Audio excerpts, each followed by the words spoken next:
Welcome to Heat Shift. My name is Tristan Bath from RTDS Group, and today we're talking to one of our partners on the SUSHEAT project, Richard Law at Newcastle University. So, Richard, maybe you would like to kick things off and just tell us a bit about your job and what you do on the project. Okay, thanks for having me here today. So I am Dr. Richard Law. I'm a senior lecturer in chemical engineering at Newcastle University in the UK. Brief background of Newcastle University, we're a research-intensive university based in the northeast of England, close to the Scottish border.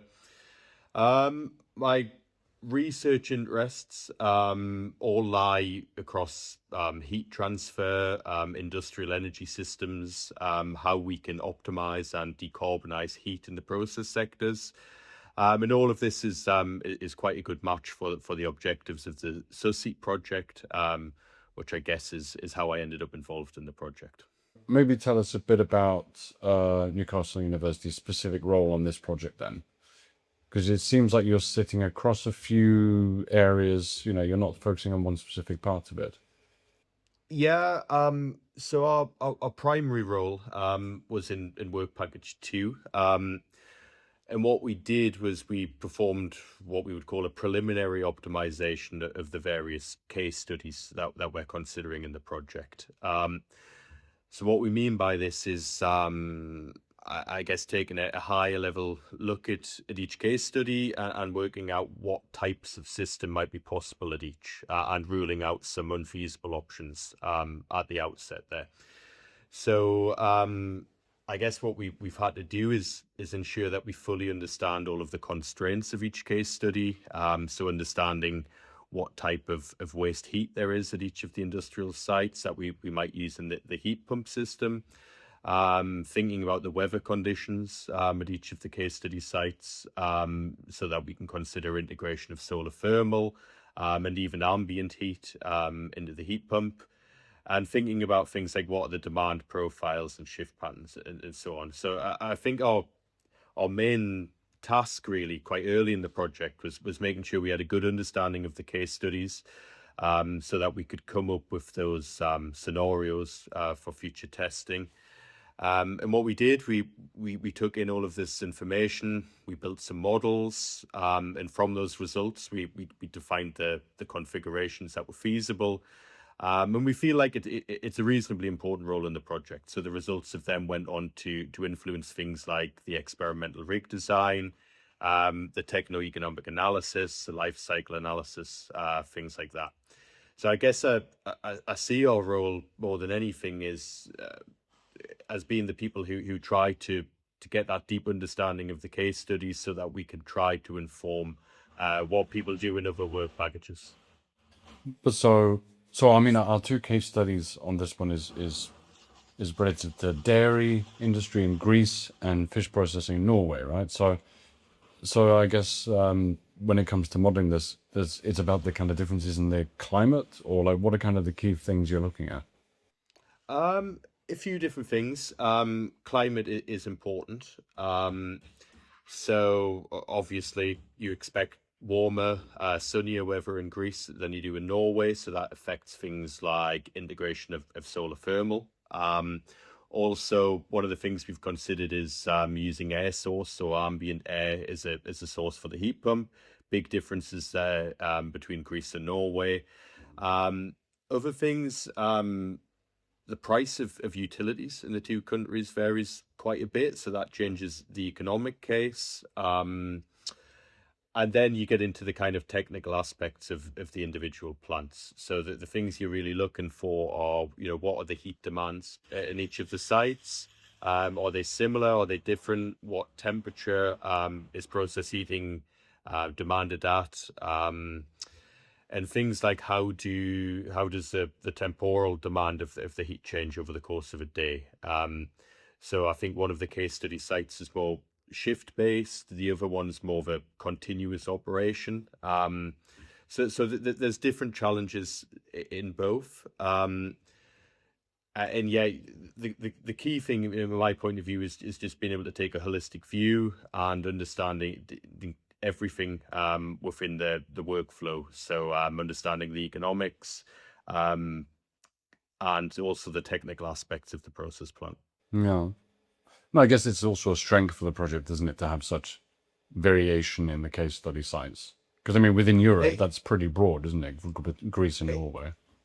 that's right. So if you look at Greece and Norway, there's a lot of differences. Obviously, the weather, the two processing plants have different technical challenges, and also the things like the carbon emissions and cost of the utilities make the environmental case and the economic case very different for both. So, for example, in Norway, the grid electricity is almost decarbonized already because they have a lot of hydroelectric power. So when we're thinking about operating a heat pump, it's almost carbon neutral to run the electricity for the motor. In Greece, the case is slightly different because they still rely a lot on coal power stations, so the associated emissions are quite high. So there's a lot of different aspects to consider with the two sites. So we end up with for all there's only two case studies, there's so much variation between the two. The results should be quite wide range and applicable across the whole of the European process industries. Also, when it came to the modeling you guys did, um, yeah, how does this kind of actually then impact the components, the software that's been kind of implemented on the project? So what are your kind of inputs and how does that variation, what happens later, you know what I mean? Yeah, I understand what you mean. So our main outputs are essentially a series of scenarios that we consider to be feasible at each location. And by scenarios, we mean heat sources that are providing heat to the heat pump, and also whether solar thermal is feasible at each location, what type of collector, things like that. So we're defining. Well, I'm repeating myself a little bit here, but a range of scenarios that are possible. And I suppose the first thing that leads to is to help define the experimental test rig for the system. So one example would be that we found in our modeling that air source could be feasible for the heat pump at both sites. So that is using ambient air as a heat source, using the heat pump to boost this temperature, to process heat and temperature. So that would define the kind of low temperature condition for the test rig. And then the other work we did around recovering waste heat, which is at a slightly higher temperature, would define the high temperature of the heat source for the rig. And then we did some work around delivery temperatures as well of the heat pump. So I suppose our scenario modeling leads directly into the design of that experimental equipment, making sure that the experimental rig can cover the range of conditions that are necessary in order for us to validate the models and to give a definitive answer on which cases are feasible and which aren't from an actual experimental point of view. And then beyond that, I suppose we have to inform Enerin, who are the heat pump designers and builders, what temperature ranges we think would be good for the case studies, so they can then optimize their own builds as well. So I suppose we see our results as influencing a lot of work packages, also the thermal storage. It's important for those guys to know what temperatures are important for storage.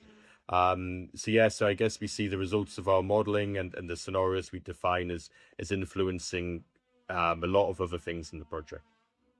But so when it comes to the idea of rolling out heat pumps for industry like this, like what do you foresee as being the biggest obstacles coming around the corner, or do you think that it's something that we could look forward to rolling out at scale quite soon? Where are we at in Europe? It's quite a difficult question to answer. I think the case will be different in each country as well. There'll be different economic cases. I think the specific heat pump system based around the Stirling engine that Enerin are developing has got great potential. So I think the development work that they're doing on the system in the project is crucial in proving that it can operate at these higher temperatures. So I think if we can prove that in this project, that will be a big help.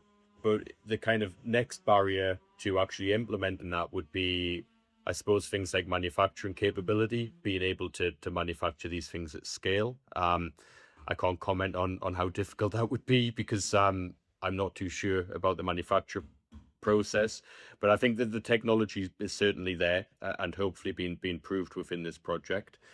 Other things, I mean, on a country by country basis, the economics is going to decide things. So it's unfortunately still a lot cheaper to buy a gas boiler and to burn gas to generate process steam. So, we might need some kind of economic support from the governments, but in places where there's cheap carbon or low carbon electricity, I think the cases for heat pumps are already quite clear. So we contributed towards a journal article recently, along with our collaborators at KTH, and it showed that the economics of the SUSHEAT system is, they really do add up. The economics make sense.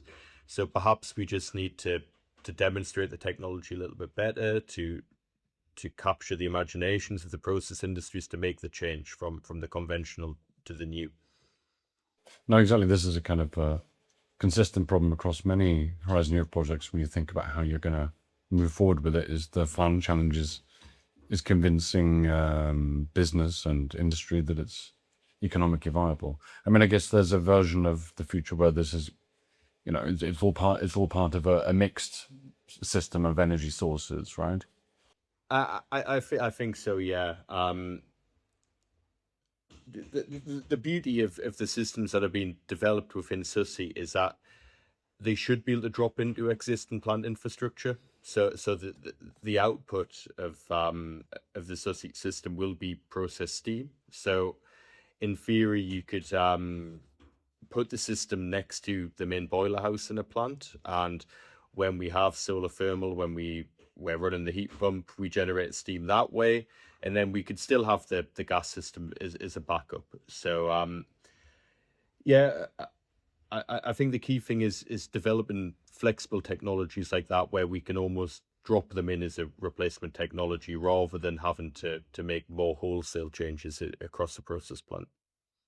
I mean, I guess this has been part of academia for a while generally, but how do you find the Horizon Europe experience on the Uh, I I think it's great to be honest with you. I find that the collaborations are closer in Horizon Europe projects compared to our traditional funders would be via the UK research councils. I find the collaborations within Horizon Europe are always closer, more interdependent work packages, and we get together, discuss results regularly as well. So I really enjoy the Horizon projects. On this particular project, we've got a very interesting mix of academia and industrial partners.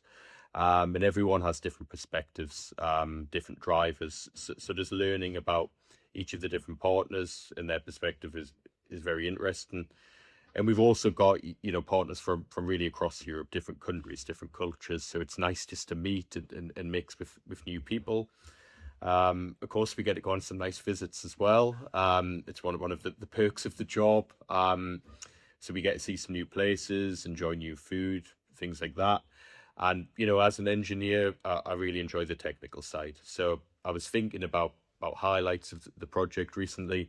At the N6 meeting in Norway, we saw Enerin's heat pump system for real, and that was installed in a sewage works in Norway. I mean, a sewage works doesn't sound too glamorous, but it was really nice to see the heat pump system and see it in action and see that this is a real thing that we're working on the project.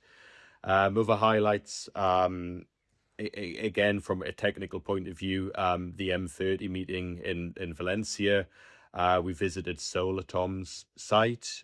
We again saw the largest high temperature solar thermal system in Europe, which was in action at a local brewery there. So these were all, really technical highlights, and the social side's been good as well. It's nice to eat with everybody on an evening and to meet new people. Yeah, there's a lot of plus points on them. Yeah, there is. I always worry about making it sound too too social, too much like a holiday. But yeah, I mean, there's a lot of serious work and also some nice social aspects as well. All right, well then I'll thank you for that, and we'll speak to you next time. Okay, right. Thank you, Tristan. Goodbye. Welcome to Heat Shift. My name's